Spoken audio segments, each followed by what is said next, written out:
నేను బయటికి రాకుండా విశ్వ ప్రయత్నం చేసిండు నిన్న రేవంత్ రెడ్డి గారు. నేను ఒక్కటే అడుగుతున్నా, మరి రేవంత్ రెడ్డి గారు ఇప్పుడే నేను రేవంత్ రెడ్డి గారు అఫిడవిట్ చూస్తా ఉన్నా. రేవంత్ రెడ్డి గారి మీద ఉన్న కేసులు ఎన్ని తెలుసా మీ అందరికీ? 89 కేసులు. ఇది అఫీషియల్ గా రేవంత్ రెడ్డి గారు డిక్లేర్ అండ్ అఫిడవిట్లో చేసింది 89 కేసులు. ఇలా అన్నిటికంటే ఫస్ట్ కేసు ఏందో తెలుసా? ఫస్ట్ కేసు రేవంత్ రెడ్డి మీద ఉన్నది 2002 ఆయన మీద ఉన్న case 420. First cheating case 420 case పెట్టిర్రు. తర్వాత 120B అంటే land grabbing, attempt murder.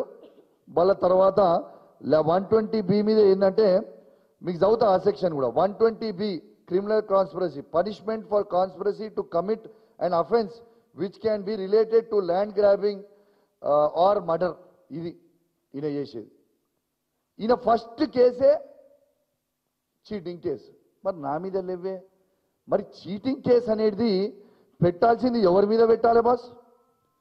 Cheating case పెట్టాలంటే ఎవరి మీద పెట్టాలి? పక్కా రేవంత్ రెడ్డి మీదనే పీడీ యాక్ట్ పెట్టి లోపల నూకాలి. ఫస్ట్ ఎవరి మీద నూకాలి? ఫస్ట్ పీడీ యాక్ట్ ఎవరి మీద పెట్టాలి?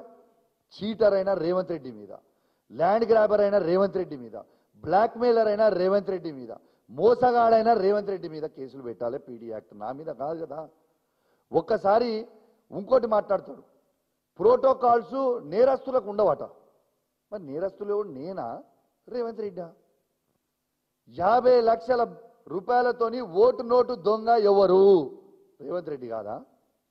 ఒక్కసారి ఆ వీడియో ప్లే చేస్తాడు, ఆయన ఏం చెప్తాడో ఒక్కసారి మీరు చూడుర్రి. ఈ నేరస్తులకి ప్రోటోకాల్ పాటించొద్దట. ఒక్కసారి ఆ చూడురు, ఒక్కసారి ప్లే బ్రదర్.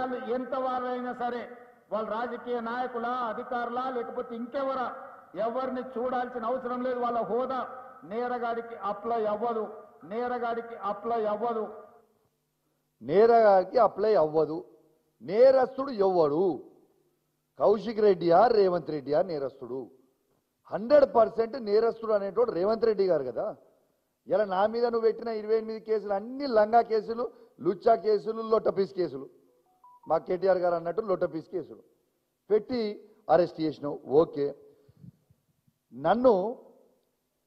నేను నిన్న అరెస్ట్ చేసే కంటే ముందు 13th రోజు సాయంత్రం నన్ను వీళ్ళు పికప్ చేశారు.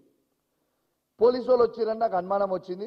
5:29కి ఇది ఒక్కసారి చూడండి. నేను సిరిసిల్ల ఎస్పీ, ఇప్పుడు కరీంనగర్ సిపిగా ఇన్ఛార్జ్ ఉన్నాడు. 5:28 PM 13th రోజు నేను ఫోన్ చేసిన, సార్ మీరేమన్నా నన్ను ఎస్పీ గారు మీరేమన్నా మమ్మల్ని అరెస్ట్ చేయడానికి పోలీసు వాళ్ళని పంపినరా? అట్లా ఉంటే ఎవరిని పోలీసు వాళ్ళని పంపించాల్సిన అవసరం ఏం లేదు, నేనే డైరెక్ట్గా పోలీస్ స్టేషన్కి వస్తా, ఈ ఫోర్సెస్ కూడా మీరు చేయకండి అని నేను ఫోన్ చేసిన. ఇది నా ప్రూఫ్. చిచి కేసు పెడతారా పండుగ రోజు? పండుగ రోజు మీరు తీసుకుపోతారా? గట్లా తీసుకపోము. ఏ కేసు పెట్టలే, మేము ఎవరి మీద పెట్టలే, ఏది లేదు అని చెప్పిండు. ఇక కరెక్ట్ నేను 7 గంటలకి 10 టీవీకి ఒక ఇంటర్వ్యూకి వాళ్ళు పిలిస్తే పోయినా. 5:30కో ఎస్పీ నాకు ఫోన్ చేసి ఎవరిని పంపించలే, కేసు పెట్టలే, ఉంటే గిట్లా నాకు చెప్పు, నేనే డైరెక్ట్ పోలీస్ స్టేషన్కి వస్తాను, దీంట్లో ఏం బాధ లేదు, బయలుదేరి 2 గంటల లోపల నేను 7:30 లోపల నీ దగ్గరనే నేను ఉంటా, నువ్వు కేసు ఏందో నాకు చెప్పు, నా అడ్వకేట్ తీసుకొని వస్తా చెప్పు అని చెప్పిన. ఏమీ లేదు, చిచి పండుగ రోజు కేసులు పెడతానా అన్నాడు. 7:30కి నేను ఒక టీవీ ఇంటర్వ్యూ ఇచ్చిన తర్వాత ఒక్కసారి నన్ను ఎట్లా తీసుకుపోయారు ఒక్కసారి అది ప్లే చేయ బ్రదర్. ఏది మన ఫోర్త్ ప్లే చేయ, అది చూడు ఒక్కసారి చూడు. నేను ఇంటర్వ్యూ నుంచి బయటికి రాగానే 50 మంది పోలీసు వాళ్ళతో అది తీసుకుపోతారు. నేనేమన్నా దొంగనా లంగనా ఏంటిది? రేవంత్ రెడ్డి లెక్క బ్యాగులు ఏమైనా దొరికింది నా దగ్గర? అది చూడు ఏ విధంగా తీసుకుపోతారు చూడు. ఆ టైం కూడా చూడు 7:30 దాంట్లో చూపిస్తుంది. ఉఠావు నువ్వు